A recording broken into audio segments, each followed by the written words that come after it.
窗外的雷声轰隆作响，大雨无情地冲刷着玻璃，世界彷佛被笼罩在一片灰暗之中。亲爱的朋友，在这个风雨交加的时刻，我想问你一个深埋心底的问题，你是否曾经觉得自己的人生从一开始就是个错误？你是否身上背负着一些羞于启齿的伤痕，觉得自己不再完整，充满裂痕，甚至觉得自己不配拥有幸福？我们每个人或多或少都有一些不想面对的过去，也许是原生家庭的冷漠，也许是童年时期遭遇的孤立与排挤，也许是一段不堪回首的记忆。这些过往就像沉重的石头，压得我们喘不过气。但请相信，亲爱的朋友，伤口不是羞耻的印记，它是光照进来的地方。今天我想讲一个关于把伤口变成智慧的故事。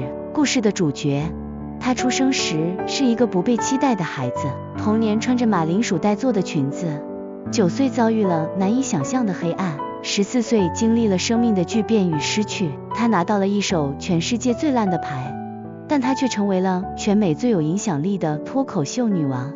她就是欧普拉·温弗雷。让我们把时光倒流回1954年的密西西比州，那是一个种族隔离依然严重的年代。在一个偏僻贫穷的农场里，欧普拉出生了。她的母亲只是个10几岁的女孩，父亲也不在身边。从出生那一刻起，她就被贴上了意外累赘的标签。她的童年没有洋娃娃，只有外祖母严厉的管教和做不完的农活，家里穷到连衣服都买不起。外祖母用装马铃薯的麻布袋给她缝了一条裙子。想象一下那个画面，一个瘦小的黑人女孩，穿着粗糙扎人的麻布袋，走在尘土飞扬的路上，周围的孩子指着她嘲笑，那是多么刺痛自尊的羞辱。但物质的贫穷还不是最可怕的。9岁那年，原本该是无忧无虑的年纪，她的世界却崩塌了。她遭遇了来自亲近之人深深的伤害，那种恐惧与混乱让她觉得自己是有罪的。她把这些痛苦锁在心里，认为一切都是自己的错。这种混乱的生活持续到了14岁。在那样稚嫩的年纪，她的身体发生了巨变，甚至不得不面对令人心碎的离别。是的，14岁本该是花样年华，她却看尽了人生的沧桑。她的身心千疮百孔，甚至绝望到想要彻底逃离这个世界，不再醒来。那时候的她看着镜子里的自己，只看到一个彻底破碎的女孩。如果你是她，你会怎么办？是从此堕落，在混乱中麻痹自己，还是认定自己这辈子就这样了，烂在泥沼里？命运的转折发生在她被送到田纳西州，和父亲维农·温弗雷一起生活的那一天。维农是一个严厉但正直的人，他看着自暴自弃的欧普拉，没有责骂，只有坚定的要求。他对她说，你比你现在表现出来的样子更优秀，我不允许你因为过去的遭遇就放弃你的未来。这句话像一道闪电，劈开了他心中的黑暗。父亲强迫他每周读书，并写读书心得。在书籍的海洋里，欧普拉发现了另一个世界。他发现原来即使身处沟渠，也可以仰望星空。他开始疯狂的学习，因为他知道这是他逃离命运泥沼的唯一绳索。凭借着出色的口才，19岁的他成为了电视台的新闻主播。这听起来像是童话的结局，对吧？但挫折并没有结束。在1977年，他被电视台开除了主播职位，理由是什么呢？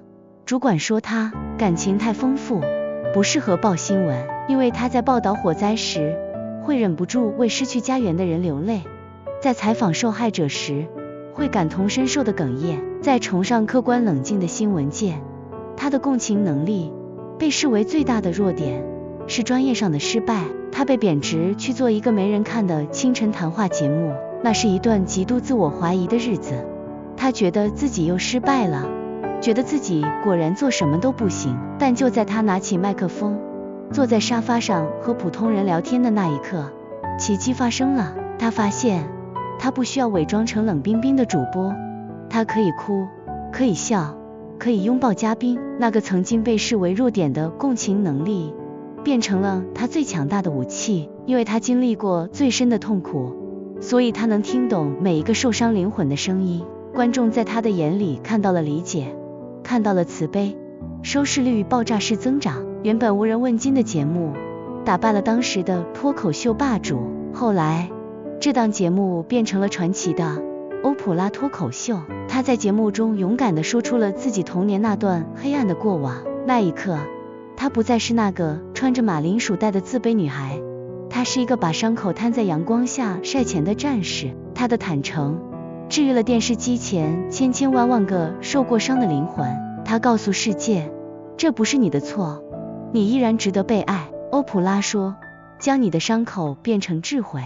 这句话是她用半生血泪换来的真理。她不仅成为了媒体女王，更成为了慈善家，改变了无数像她一样出身贫寒女孩的命运。她没有让童年的阴影吞噬她，反而让那份黑暗变成了她发光发热的燃料。亲爱的朋友，故事讲到这里，我想回到荧幕前的你身上。也许你现在正为了原生家庭的痛而挣扎，觉得自己不够好。也许你经历过背叛、孤立，心里留下了一道过不去的坎。也许你因为某次失败，觉得自己一无是处。但请看看欧普拉，请相信你的过去并不定义你的未来。那些曾经让你痛不欲生的伤口，最后都会结成最坚硬的痂，成为你身上最坚固的铠甲。你的敏感，你的脆弱，你流过的泪，都不是缺点，它们是你独一无二的天赋，是你理解这个世界最温柔的触角。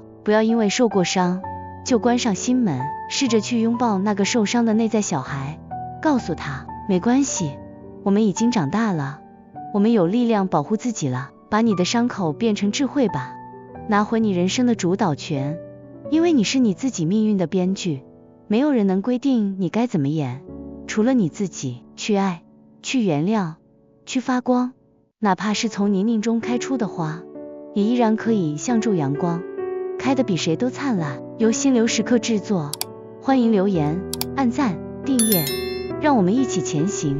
告诉我，你是否也曾将某个痛苦的经历转化成了成长的养分？在留言区分享你的故事，让我们为你的坚强喝彩。